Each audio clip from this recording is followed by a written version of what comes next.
In the shadow of war, Ukraine dares to dream big, unveiling a 1.2 billion euro ski resort set to rival the Alps. But is this a bold vision for peace or a scandalous misstep? Let's dive in. The vision unveiled.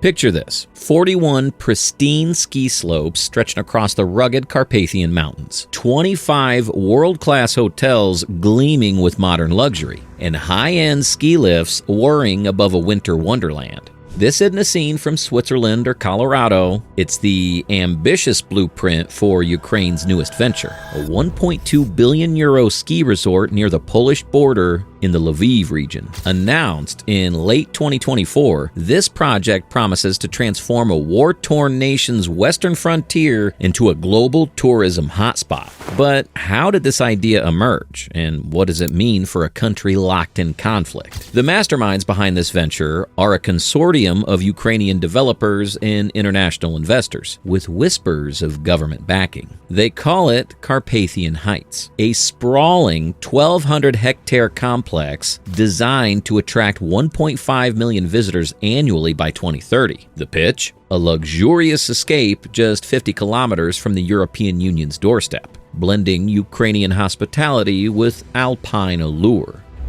Ukraine isn't a stranger to winter tourism. Before Russia's invasion in 2022, the Bukovel ski resort in the Carpathians was a regional gem, drawing over 1 million visitors yearly. Its success proved Ukraine could compete in the leisure market. But Carpathian Heights takes this ambition to stratospheric levels, both in scale and cost. At 1.2 billion euro, or roughly 1.5 billion US dollars, this is no modest upgrade. It's a statement. The Lviv region, historically a cultural crossroads, offers a strategic edge. Nestled near Poland, it's a gateway for European skiers seeking fresh powder without the crowds of Courchevel or Aspen. Developers tout its 1,500-meter peaks, reliable snowfall, and a planned high-speed rail link to Krakow as game changers. Add in tax incentives and Ukraine's lower labor costs, and the economics start to sparkle, at least on paper. What 1.2 billion euro buys?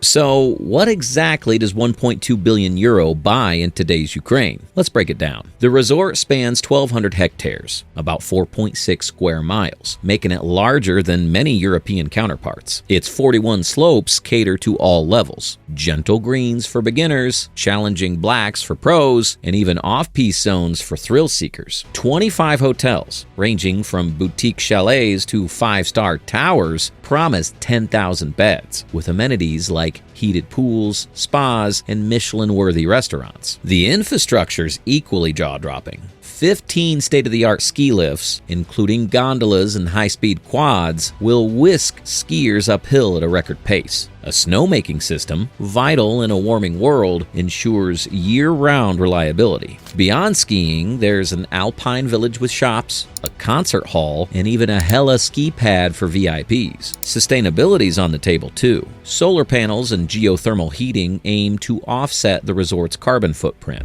But it's not just about luxury. Developers say Carpathian Heights will create 20,000 jobs. Construction workers today, hospitality staff tomorrow, in a region hit hard by war and immigration. The projected economic boost? 500 million euro annually once operational. It's a tantalizing vision, a war-weary nation skiing its way to prosperity. The controversies ignite. Here's where the snow starts to melt. Ukraine's been at war since 2022, with Russia's invasion claiming tens of thousands of lives and displacing millions. The economy's on life support. GDP shrank 30% in the conflict's first year, and Western aid, totaling over $200 billion, keeps the lights on. So, why pour 1.2 billion euro into a ski resort when Kyiv's begging for missiles and medics? Critics call it tone deaf. Posts from X, like this one on March 17, 2025, scream outrage. Ukraine is building a 1.2 billion euro luxury ski resort while the West keeps funneling them billions in aid. Another user quips, send Zelensky more money. They're in dire shape. Meantime, a 1.2 billion euro ski resort. The sentiment's clear. How can a nation justify slopes over soldiers? Defenders argue it's forward thinking. Ukraine's government insists the project's privately funded, with minimal state involvement, just tax breaks and land leases. They say it's a bet on peace, a signal to investors that Ukraine's open for business, even amid chaos. But the optics? A PR nightmare. Funding questions. Who's paying?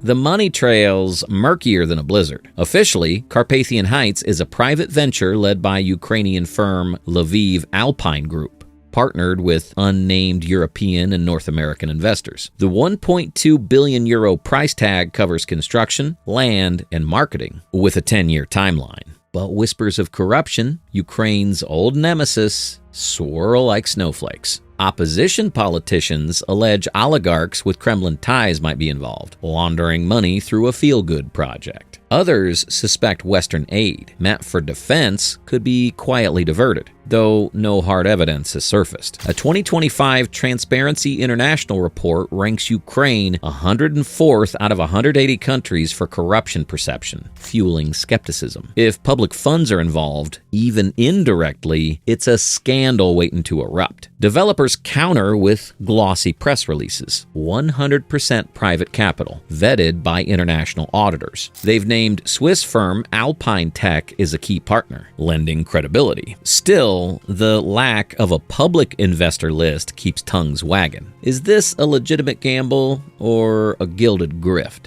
Environmental and social impact.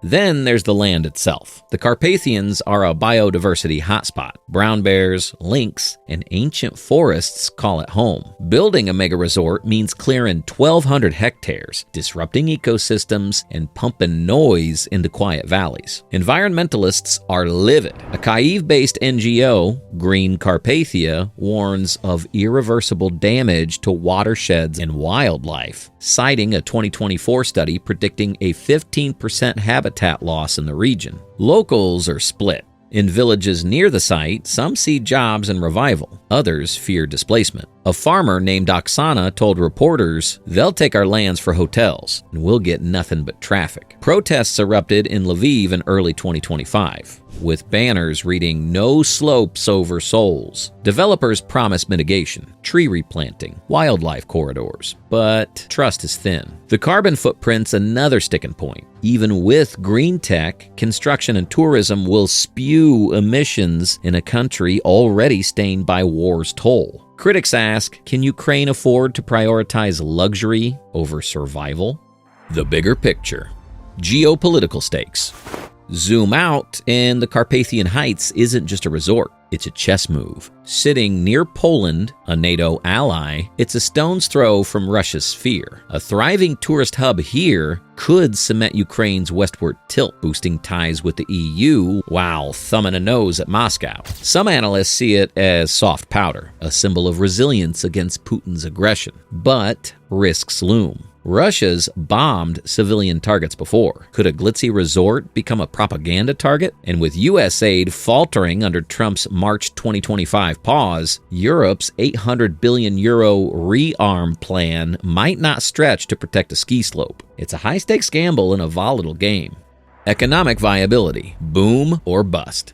Can it pay off? Ski tourism's a $50 billion global industry, and Ukraine's pitching for a slice. Bukovel's pre-war success, $100 million yearly, suggests potential. At 500 million euro annually, Carpathian Heights could recoup its cost in decades, assuming peace holds. Low costs and proximity to Europe are aces up its sleeve. Yet, war is the wild card. Investors hate instability. Look at Ukraine's bond yields, hovering at junk status. If fighting drags on, or Russia escalates, those 1.5 million visitors might stay home. Compare it to Vermont's $3 billion Killington upgrade. Stable, but pricey. Ukraine's betting big on a shaky foundation. Voices of the people. What do Ukrainians think? A soldier in Donetsk shrugs. I'd rather have drones than ski lifts. A Lviv barista beams. It's hope. Something to fight for. A pensioner scowls. Rich man's playground while we starve. X posts echo this divide. Pride and ambition, fury at priorities. President Zelensky's stayed coy, neither endorsing nor condemning. His March 2025 letter to Trump, signaling peace talks, hints at a pivot. Could Carpathian Heights be a bargaining chip? For now, it's a lightning rod for a nation wrestling with identity and survival. A slope worth climbing?